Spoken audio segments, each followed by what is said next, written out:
Bodyshot Performance. This week's blog is all about sleep. And I've got a tip for you, and I'm going to credit this to Nick Littlehales. He's written a small little book called Sleep.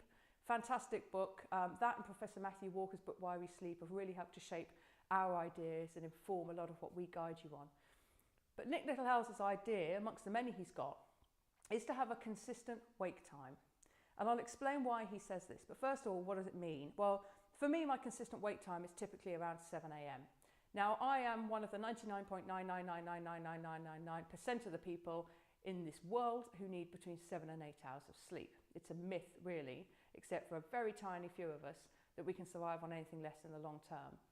So if I need 7.5 hours sleep and a sleep cycle is about 90 minutes, that's 5 sleep cycles. So if my consistent wake time is 7, then 5:30, 4, 2:30, 1, 11:30.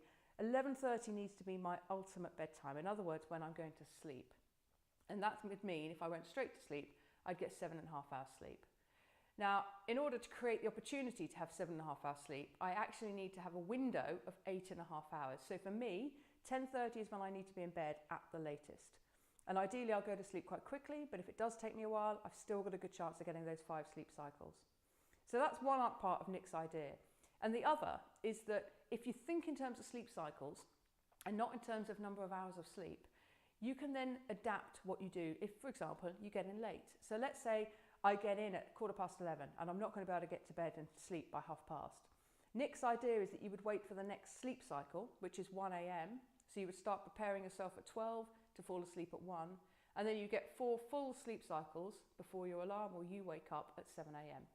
The idea being you don't wake up in the middle of a sleep cycle, groggy, tired, confused, but you actually feel quite rested because you've woken up at the end of a cycle.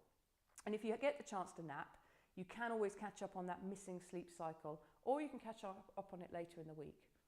So that's his idea. So what's your consistent wake time? Reverse engineer from there what time you need to be asleep by, and then figure out how big a window you need to leave yourself and what time therefore you need to be in bed. Simple little idea. I've been doing it. I've been trying naps when I can, which isn't always that often, but I've also been working according to sleep cycles, not number of hours of sleep. And I have found it's empowering, and I have found that it's helped.